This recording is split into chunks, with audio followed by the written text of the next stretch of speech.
Your lawyers describe you as the first domino in this investigation. Do you believe you're going to be the last? Of course, I'm not the last, but apparently I was the start. Former Trump campaign advisor, George Papadopoulos, now saying in his first live interview that he's just a piece of the puzzle that Special Counsel Robert Mueller is indeed putting together.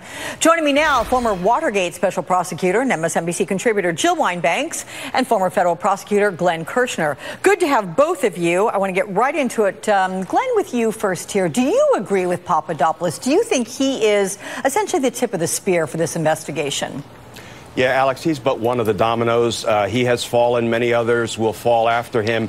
And, you know, I look back to some of the court filings in the Papadopoulos case. Of course, Mr. Papadopoulos is now on the, Papadopoulos rehabilitation tour. And I think we have to take everything he says with a grain of salt. But if I can read just one sentence, Alex, from the government's sentencing memorandum that was filed in that case, and it's a long sentence, so bear with me.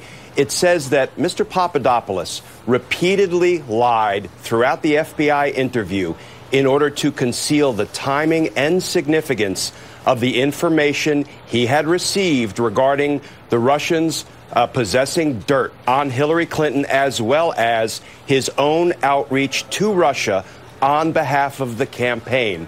So, in a word, what's in writing in black and white in the court file in the Papadopoulos case is that he, as a member of the Trump campaign, colluded with Russia, and he lied about it. So the fact that Bob Mueller didn't need him as a cooperating witness, Bob Mueller virtually let him go with a simple 1001 charge for lying to the FBI agents, that tells me that the Mueller team has so much more information on hand as part of its investigation that they didn't even need Papadopoulos as a cooperating witness, and that's not good for the president or his associates. So, Jill, he's facing jail time, 14 days. He's coming clean now. The question is why. Take a listen to what he says. I understood that there was an incipient investigation into Russian interference in the 2016 election. And I found myself as somebody who worked incredibly hard over the past year with the campaign to actually have the candidate Trump be elected. And then I found myself pinned between the Department of Justice and the sitting president and having probing questions that I thought might incriminate the sitting president. Having probing questions that he thinks might incriminate the president. What is your take on that? And do you think the president should be concerned now about what Papadopoulos may have said to Mueller's team? I think the president should be concerned about all of the aides that have worked with him because they probably all have evidence of his guilt in a variety of criminal activities. And certainly this is a big one. He did work with the Russians in some way, and if he's willing to fully testify to that, then the president has a lot to worry about. All of the evidence is starting to accumulate, and that's what makes a case really strong. It's not one piece of evidence. It's putting all the pieces of the puzzle together and showing how that each corroborates the other. And it's the same thing with all the opinions about him. Bob Woodward's book just corroborates what we've already seen in plain sight and what we've heard from numerous other witnesses.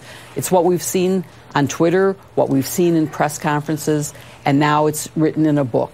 So these are all corroborating each other, and it's a strong case that can be made that may persuade voters to change their vote in November and to vote Democratic. Okay. Glenn, I want to discuss a Vanity Fair article. I think it was Abigail Tracy with whom you spoke, and you were recently quoted as saying the whole thing has been a charade. And Giuliani is playing for what he ultimately believes may be an impeachment hearing. Do you think this has been Rudy Giuliani's strategy all along? And then what's the next move if Mueller finds he could indict the president? Yeah, Alex, that's a great question because I think it may be a miscalculation on Mr. Giuliani's part that this will end up in an impeachment hearing in Congress. You know, Bob Mueller has 3 questions he's going to have to answer for himself before he decides what path to take. 1, is there enough evidence of criminal conduct by the president to bring a charge? 2, is there a procedural pathway to bringing a charge in court? And 3, is it lawful That is it constitutional to indict a sitting president?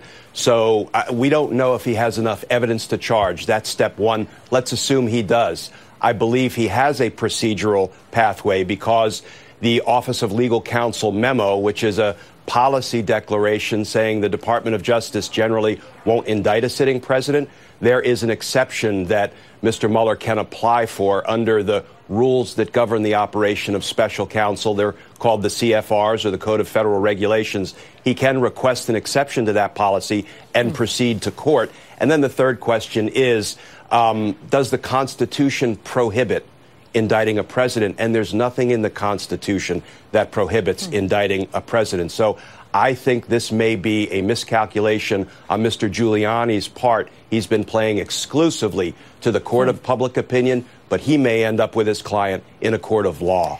You know, as I look at the subtext of this article, Jill Wine-Banks, in which Glenn is quoted, it says Mueller's former colleagues say he's always 2 steps ahead and will see his job through to the bitter end. Do you believe that's true of him? Is he always 2 steps ahead? Is this the guy who, unless removed, of course, would see things to the bitter end here?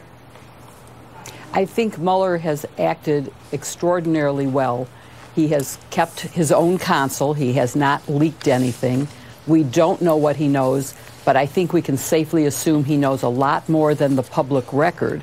And the public record has enough to show evidence of guilt. So I think he can proceed quite well. I agree with everything that Glenn said. I would say, number one, that I don't think Giuliani has a strategy because I don't think he's smart enough to have created a strategy. But however he's playing this, I think Glenn is right, he is wrong. And I would also add that I think that not only does the Constitution not bar indicting the president, but I think it clearly allows it, and that we should not live in a country that would not allow the president who commits a crime in plain sight to be held accountable for that. That's what we need to have. But there does have to be an extraordinary amount of evidence before you would take that step. So we have to go with that first.